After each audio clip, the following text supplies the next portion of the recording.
Muito obrigado ao Florestas PT pela oportunidade de partilhar convosco o que são as reservas da biosfera, da Unesco, o programa onde elas se encontram e perspectivar como é que elas podem ajudar as comunidades, a natureza, o planeta a se transformar um pouco melhor naquilo que é fundamental para encararmos aquilo que nós chamamos o futuro ou o desenvolvimento sustentável.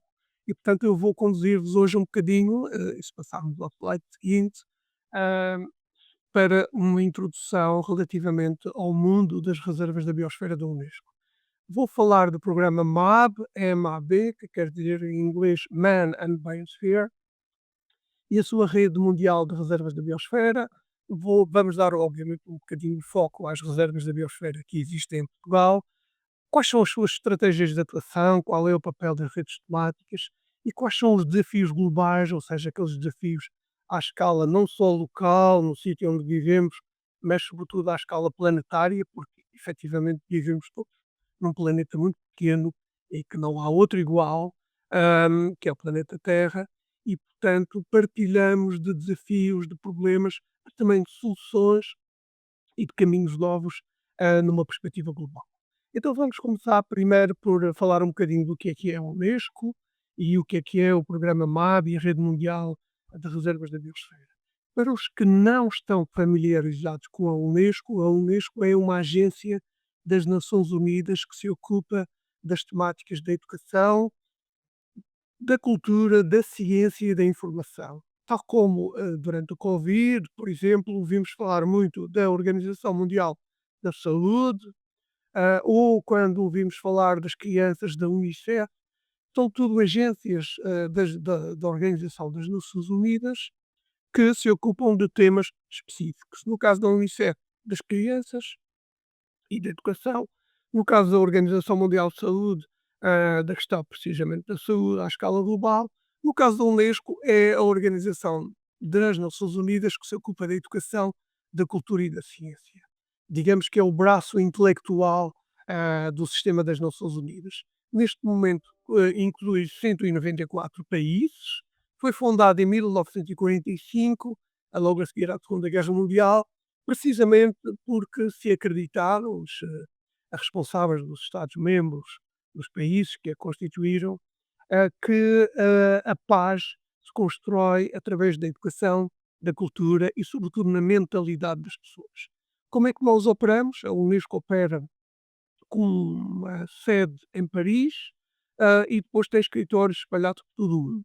E temos programas, os mais conhecidos são o Património Mundial, que já devem ter ouvido falar, que inclui sítios e também temas como, por exemplo, o fado, a música portuguesa, que é considerada património mundial intangível, ou seja, que não é concreto, que não é objetivo, que não é palpável. Mas também temos as reservas da biosfera e os geoparques. E também operamos através de universidades, de cátedras e de centros de investigação.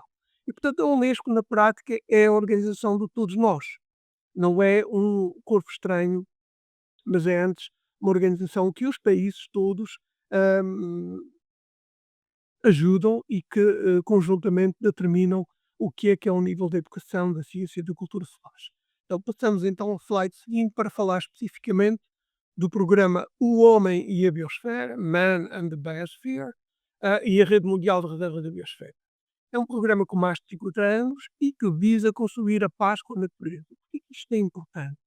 É importante porque hoje vivemos num planeta muito pequeno, superpopulado, superpovoado e que tem de facto problemas de degradação ambiental, temos o problema das alterações climáticas e temos um problema também com a perda da biodiversidade, ou seja, das espécies, dos ecossistemas, sejam eles da floresta, sejam os recifes de coral ou as zonas costeiras. E então, desde os anos 70 do século passado, há mais de 50 anos, e com base na lógica de que para construir a paz também temos que fazer a paz não só entre as pessoas, mas entre as pessoas e a natureza, o programa Man and Biosphere foi criado como um movimento que pretende, em primeiro lugar, perceber quais são as relações entre as pessoas e a natureza, entre o desenvolvimento humano e a natureza porque efetivamente percebeu-se nessa altura que algumas das atividades humanas da forma como são feitas, podem colocar em perigo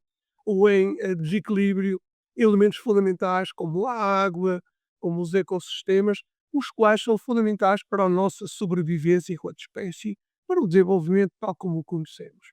Aquilo que hoje chamamos de desenvolvimento sustentável, que é aquilo que integra não só o desenvolvimento económico, ou seja, termos emprego, termos rendimento, desenvolvimento social, ou seja, termos infraestruturas, equipamentos, hospitais, saúde, escolas, mas também o desenvolvimento ambiental em que queremos e precisamos de água limpa, precisamos de sistemas florestais produtivos, precisamos do mar em condições, de modo a podermos encarar bem para o futuro.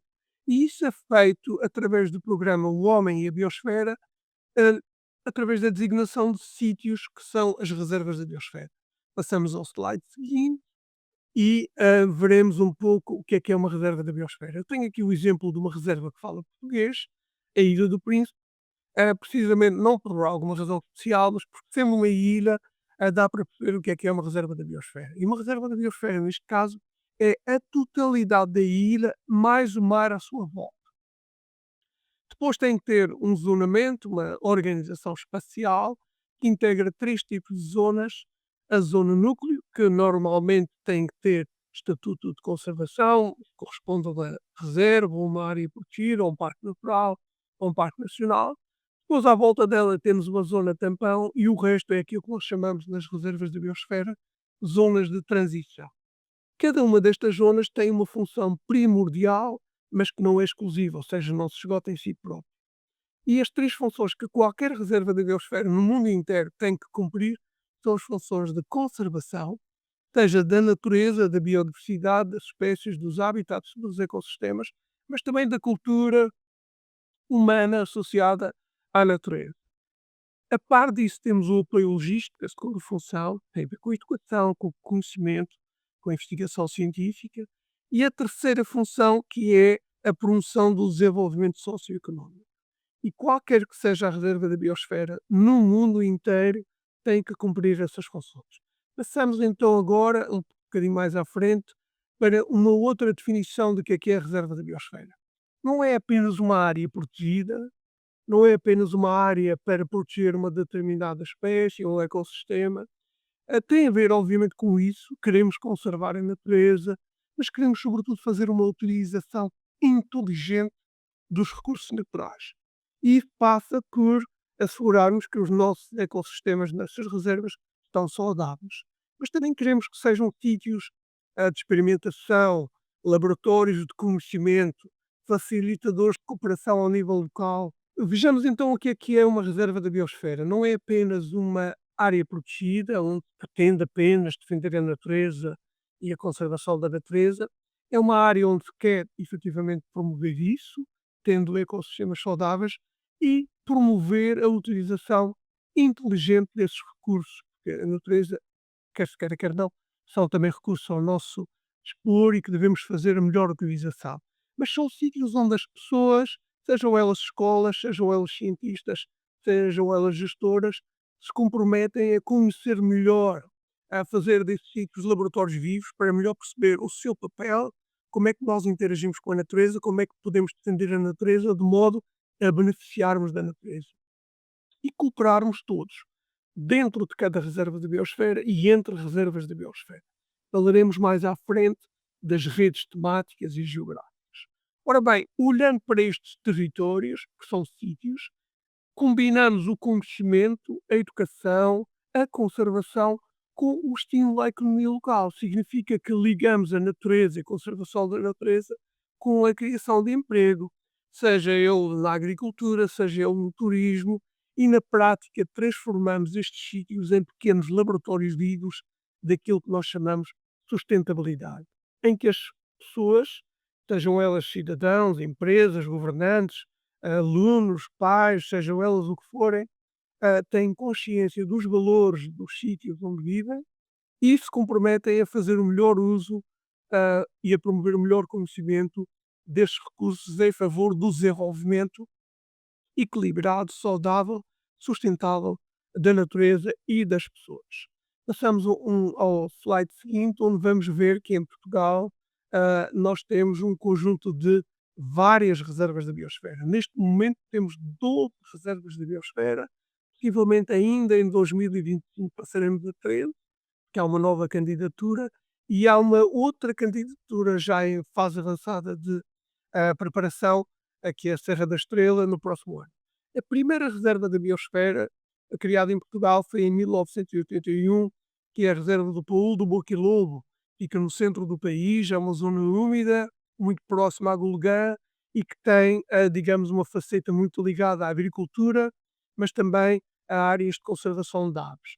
Depois, se irmos ao longo da história, a Ilha do Corvo e a Ilha Graciosa nos Açores, são gêmeas, em 2007 concorreram para ser reserva da biosfera da Unesco. Em 2009, o Parque Nacional da Peneda Gerês, juntamente com uma parte espanhola, fizeram uma reserva transfronteiriça. Cá está a dimensão da cooperação.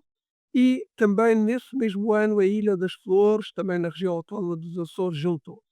No ano seguinte, em 2011, tivemos as Berlengas com a cidade de Peniche, faz parte da reserva da biosfera, e o município de Santana, na Ilha da Madeira, na parte norte da Ilha da Madeira.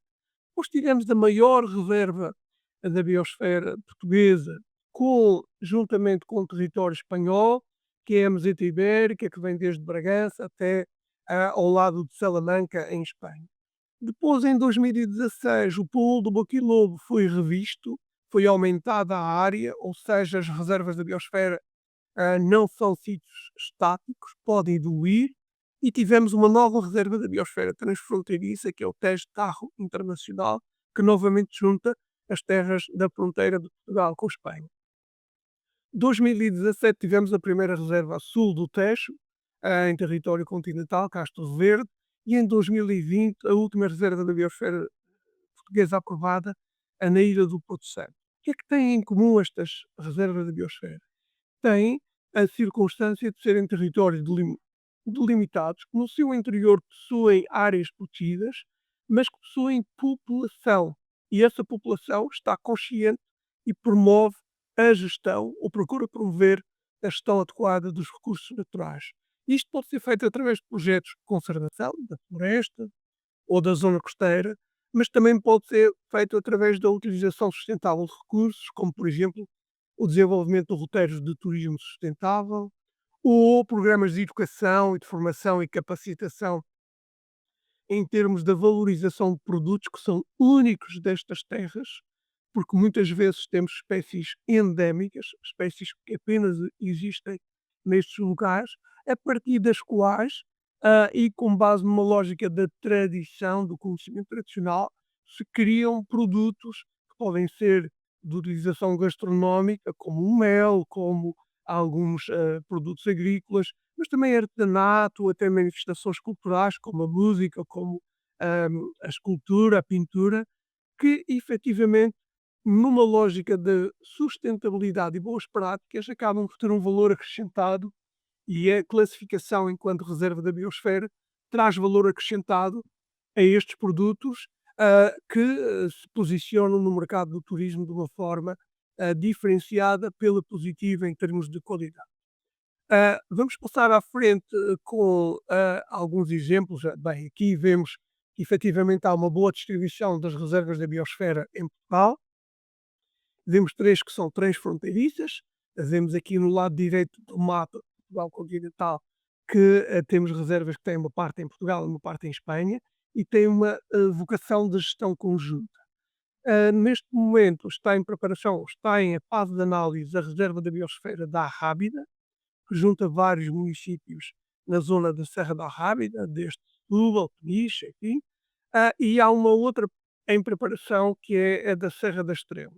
Portanto, na prática, temos aqui uma boa representação de todos os ecossistemas, mas também da diversidade cultural que existe no nosso país, que apesar de ser pequeno, tem uma diversidade imensa que vale a pena preservar e à qual devemos acrescentar valor. E, portanto, em cada um destes territórios, com base nas suas qualidades, naquilo que é a sua realidade, as pessoas procuram valorizar a proteção da natureza e, ao mesmo tempo, procurar formas inovadoras de acrescentar valor, de gerar oportunidades de emprego, de melhorar a qualidade de vida, e a qualidade ambiental em paralelo e não em separado, como tradicionalmente, por vezes e erradamente fazemos. Posso-vos dar uma série de outros exemplos que um pouco por todo o mundo e que em Portugal acontece, e que a Unesco, estes são projetos dinamizados pela Unesco em parceria com cada um destes países ou com cada uma destas comunidades e os seus atores. E posso dizer, por exemplo, na Amazónia, onde temos uma grande reserva da biosfera, nós combinamos a recuperação do conhecimento tradicional indígena, porque, por exemplo, algumas espécies de botânica da floresta são utilizadas não só para madeira, para construção, mas também para manifestações culturais.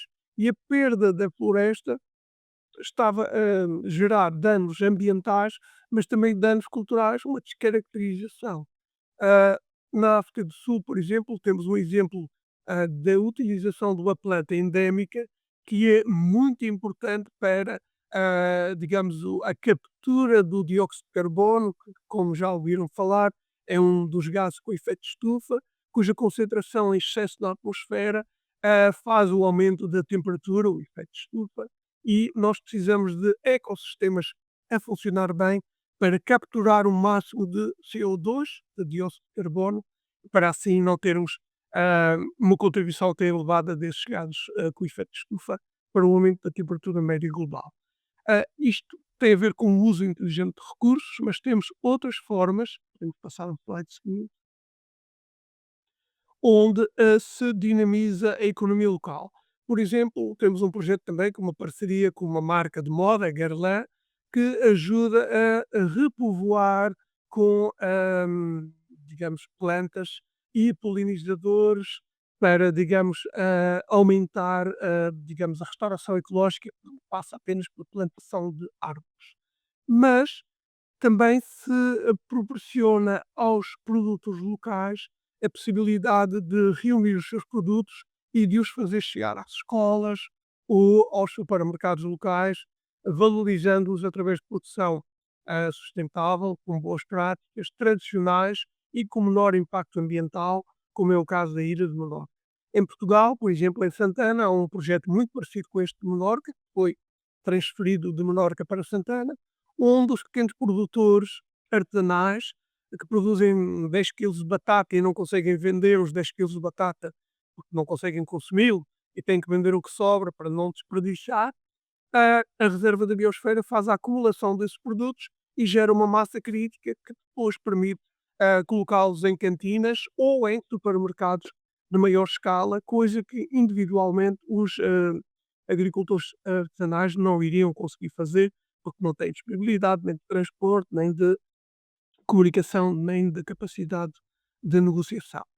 No slide seguinte temos outros exemplos que têm a ver com a construção e a recuperação de ecossistemas saudáveis. Também em Portugal, por exemplo, no Gerês, existem vários projetos de reflorestação com espécies emblemáticas, muito importantes, que estavam em vias de extinção, como o teixe, por exemplo, mas um pouco por todo o mundo, os mangás, ou nas florestas africanas, nas reservas da biosfera africanas, estamos a fazer a monitorização dos grandes primatas, dos gorilas, dos chimpanzés, de alguns grandes símios, ou através da conservação dos mangás, a recuperação de ecossistemas importantes que não só promovem o bem-estar da natureza, mas também defendem a zona costeira de ciclones e de exposição a eventos meteorológicos extremos. Podemos passar ao slide seguinte. Na prática, e voltando aqui, as reservas são sítios onde, para além da conservação em particular, do investimento na investigação, o importante é que as pessoas se apropriem das suas reservas, que tenham orgulho e que sejam atores muito participantes. Em Portugal, as reservas da biosfera juntaram-se e criaram os chamados biokeeper.